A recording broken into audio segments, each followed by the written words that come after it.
সম্মানিত ভাইরা আমার,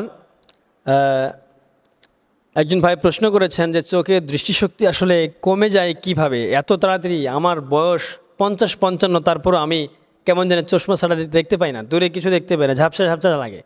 তো চোখের দৃষ্টিশক্তি বৃদ্ধিকরণের কোনো আমল রয়েছে কিনা, বৃদ্ধিকরণের আমল রয়েছে কিনা এবং দৃষ্টিশক্তি নষ্ট হয়ে যায় কি জন্য, একটু যদি কাইন্ডলি হুজুর বলতেন। তো সম্মানিত ভাইরা আমার, কিছু কিছু বিষয় রয়েছে, বেসিক্যালি 3-4টি জিনিস রয়েছে যে জিনিসের দিকে তাকালে, নজর করলে আপনার চোখে দৃষ্টিশক্তি নষ্ট হয়ে যাবে। পয়েন্ট নম্বর 1, কোনো ব্যক্তি যদি তার নিজের স্ত্রীর যৌনাঙ্গের দিকে বারবার তাকায়, নজর দেয়, হাদিস শরীফে এসেছে তার চোখের দৃষ্টিশক্তি খুব তাড়াতাড়ি নষ্ট হয়ে যাবে।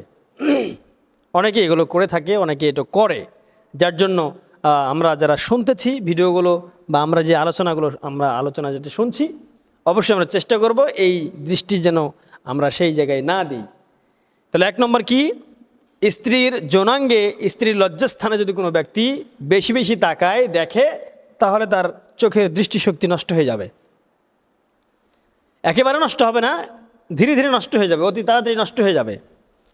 2 নম্বর হলো, কোনো ব্যক্তি যদি টয়লেটে ঢোকার পরে টয়লেট সারার পরে, অনেক মানুষ রয়েছে যারা এই টয়লেটটাকে নিজের দৃষ্টি দেয়। টয়লেট সারার পরে, পায়খানা করার পরে আবার নিজের দৃষ্টি দেয়। সম্মানিত ভাইরা আমার, নিজের দৃষ্টি যখন দেবে তখন এখানে শয়তান কাজ করে, নিজের লজ্জাস্থানের দিকে বারবার তাকায় এবং নিচে দৃষ্টি দেয়, যার জন্য আল্লাহ এটা অপছন্দ করেন, যার জন্য শয়তানকে সেই জায়গায় তাকে প্রবঞ্চনা দেয়, যার জন্য তার দৃষ্টিশক্তি ক্রমান্বয়ে কমে যাওয়ার সম্ভাবনা বেশি রয়েছে। এরপরে বেশি বেশি মোবাইলের আলো বা বেশি বেশি আলো ব্যবহার করা, বেশি বেশি ব্রাইটনেস, ফোনের ব্রাইটনেস বেশি দিয়ে, বেসিক্যালি আমার যুবক ভাইরা এখন রাতের অনেক গভীর রাত পর্যন্ত ফোন চাপাচাপি করেন। তো যদি আপনার প্রয়োজনে যদি ফোন চাপাচাপি করেন, ঠিক আছে, আপনি করতে পারেন, কিন্তু ব্রাইটনেসটি কমায় দিতে হবে।